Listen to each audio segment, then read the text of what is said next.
आत्ता या क्षणी निवृत्त लष्करी अधिकारी मेजर जनरल अनिल बाम हे आपल्या सोबत फोन लाईनवर आहेत। त्यांना प्रश्न तूही विचारू शकतोस। मी सुरुवात करतो। बाम सर, जय हिंद। एक मोठी बातमी येते, भारतानं केवळ लाहोर, इस्लामाबाद, कराचीवरती हल्ला चढवला नाहीये, तर पाकिस्तानचा लष्कर प्रमुख असलेला असीम मुनीर याची उचलबांगडी होण्याची शक्यता आहे आणि शमशाद मिर्झा हे नाव पाकिस्तानात नवा लष्कर प्रमुख म्हणून पुढे येते। या सगळ्या घडामोडींकडे आपण कसं पाहताय?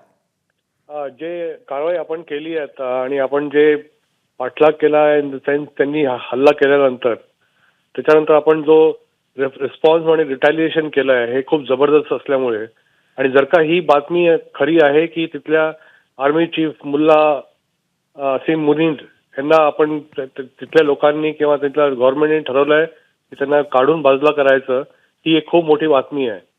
ह्याच्याहून मोठं काय असू शकतं की एका देशाला आपल्या आर्मी चीफला चेंज करायला लागतंय किंवा त्यांना सॅक करावं लागतंय, कारण त्यांच्यामुळे हे सगळं कारस्थान झाली आहे।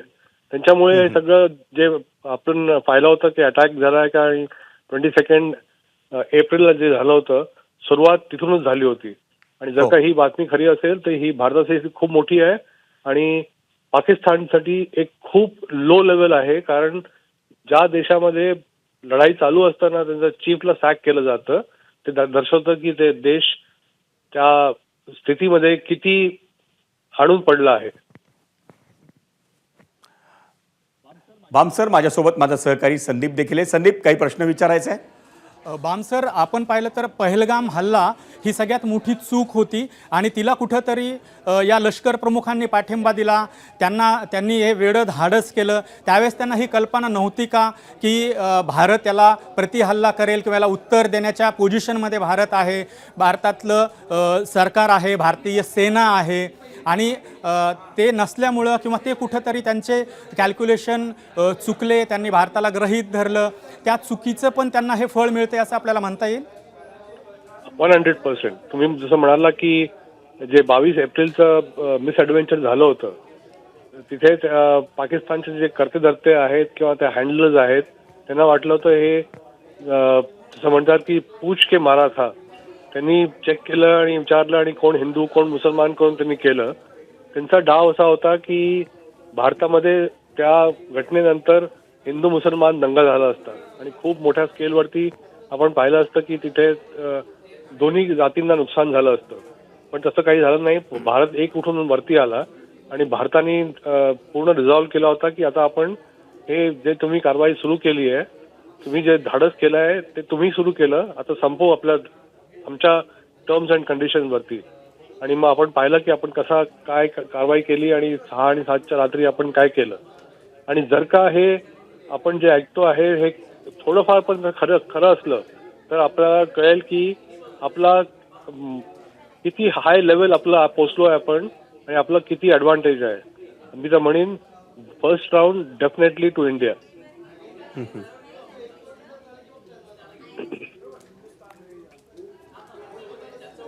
बाम सरांशी आपण बोलतोच आहेत, पण या पुढच्या बुलेटिनसाठी थेट जाऊया माझा सहकारी अश्विन बापटकर।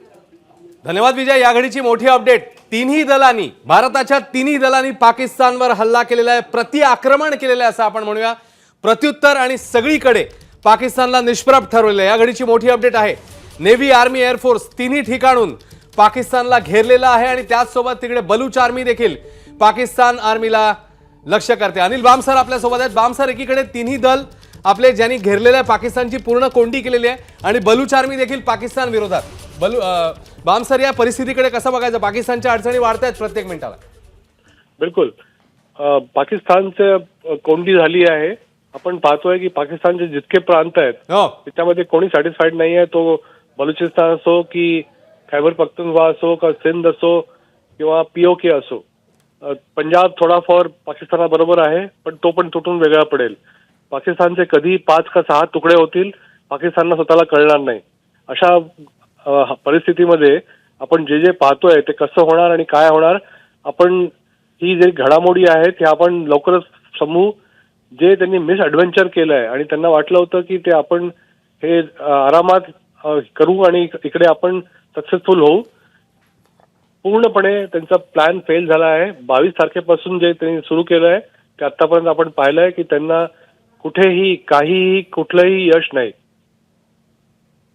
खरं बामसर, तिन्ही दलाकडनं अशा प्रकारे कोंडी होणं म्हणजे आपण बघितलेलं होतं. पहलगामचा हल्ला असेल, त्याच्यानंतर भारताने केलेला एअर स्ट्राईक असेल, मग भारतावर काही ठिकाणी ड्रोन हल्ल्याचा प्रयत्न, आणि आज पुन्हा एकदा ज्या पद्धतीने काही ठिकाणी पाकिस्तानने ड्रोन हल्ल्याचा प्रयत्न केला, पण त्याच्यानंतर भारताने जे उत्तर दिलंय बामसर पूर्णपणे अनपेक्षित आणि कुठेतरी टेकन बाय सरप्राईज म्हणता येईल का पाकिस्तानला? कारण तिन्ही ठिकाणून आपण ज्या प्रकारे काउंटर अटॅक केलेला आहे, पूर्णपणे टोटली निष्प्रभ झालाय पाकिस्तान. बामसर, बिलकुल. आपण पाहिलं होतं की पाकिस्तानने जे मिसएडव्हेंचर करून रिटॅलिएशन म्हणून जे कारवाई केली होती आणि आपल्या वेगवेगळ्या शहरांवरती right from north to west side पर्यंत जितके हमले केले होते, पण गुजरात पर्यंत पोहोचले होते. त्यांना वाटलं नव्हतं की भारत इतक्या तीव्र दिशेने आणि तीव्र तऱ्हेने अटॅक करेल आणि त्यांना प्रत्युत्तर देईल. हे तर आता सुरुवातच आहे, कारण आता थांबणं जरूरत नाही आहे. आपण पाहतोय की ह्याचे इफेक्ट्स किती दूरगामी होतील. एक तर ऑलरेडी आपण पाहतोय की आसिफ मुनीर यांच्यावरती गाज पडणार आहे आणि त्यांना लवकरच उठून फेकतील. पाकिस्तानचे जितके आर्मी चीफ असतात, या तर ते चीफ बनवून डिक्टेटर बनतात किंवा ते चीफ पकडून फेकले जातात आणि त्यांच्यावरती देशद्रोहाचा मुकदमा चालतो. नक्कीच. आणि त्याप्रमाणे आता जसं आपण म्हणतो आसिम मुनीरच्या देखील अडचणी वाढतील, कारण जी बातमी समोर आलेली होती आसिम मुनीरला हटवण्यात येऊन नवीन तिकडे अधिकारी येईल. बामसर, संदीप रामदासी माझे सहकारी आपल्या सोबत आहेत आणि तेही आपल्याला प्रश्न विचारतात. संदीप. बामसर, आपण पाहिलं की पाकिस्तान असं वेडं धाडस जे करणार ते काही एकट्याच्या जीवावर तर काही करणार नव्हतं. असं कायम आपण पाहिलेलं आहे की चीननं त्याला सगळ्या पद्धतीची बॅकिंग दिलेली आहे आणि चीनच्या भरवशावर पाकिस्ताननं हा खूप मोठा घास घेतला आणि तो अर्थातच त्यांच्या घशात अडकला असं आपल्याला म्हणता येईल का? चीनवर प्रमाणापेक्षा जास्त अवलंबून राहणं ही चूक पण पाकिस्तानला भोवली आहे असं आपल्याला म्हणता येईल? बिलकुल असं मानता येईल. चीन हा पाकिस्तानचा ऑल वेदर फ्रेंड आहे. त्याला प्रत्येक ठिकाणी तो मदत करतो. तो मॉरल असो, इकॉनॉमिक असो, वेपनरी असो किंवा लोन असो. आपण पाहतो की चीन नेहमी पाकिस्तानला सपोर्ट करतो आणि त्याचं मुख्य कारण असं आहे की ते अँटी इंडिया बेस आहे चीनसाठी पाकिस्तानला सपोर्ट करणं आणि पाकिस्तानला वरती आणलं. कारण त्यांना चीनला भारत वरती येताना पाहता येत नाहीये. ह्या वेळेला हे कम्प्लिटली पाकिस्तानने मिसकॅल्क्युलेट केलं आहे आणि त्यांना कळलंय की आता त्यांना कळत आहे की चीनवर विश्वास करून त्यांनी खूप मोठी चूक केली आहे. कारण जेव्हा भारताला रशिया आणि अमेरिकाने सपोर्ट केला आणि ओपन सपोर्ट केला, त्यामुळे जवळजवळ 3/4 ऑफ द वर्ल्ड आपल्या भारताकडे बाजूनी होतं. एक दोन इक्के दुक्के जे देश होते, जसं तुर्की आहे, इराण आहे किंवा चायना आहे, तोंडाने बोलले, पण त्याच्यानंतर काय सपोर्ट कुठल्या पद्धतीने? कारण आजच्या तारखेमध्ये कुठल्याही देशाला थर्ड पार्टीमध्ये इंटरव्हीन करणं खूप डिफिकल्ट आहे. आपण पुष्कळ एक्झाम्पल्स पाहिलेत. आपण रशिया युक्रेन पाहिलंय. सगळे किती आरडाओरडा करतात, आम्ही हे करू, आपण ते करू, पण कोणीही डायरेक्ट इंटरव्हेन्शन करत नाही. तेच आपण पाहिलंय इस्रायल आणि हमासच्या बरोबर. तिथे त्यांची लढाई चालू आहे, पण बाकी लोक नुसतंच बाहेर बसून बोलतात. अल्टिमेटली लढाई स्वतःला करायची असते आणि जर का तुम्ही दुसऱ्याच्या जोरावर लढाई करता तर तुम्ही नेहमी तोंडकशी पडता.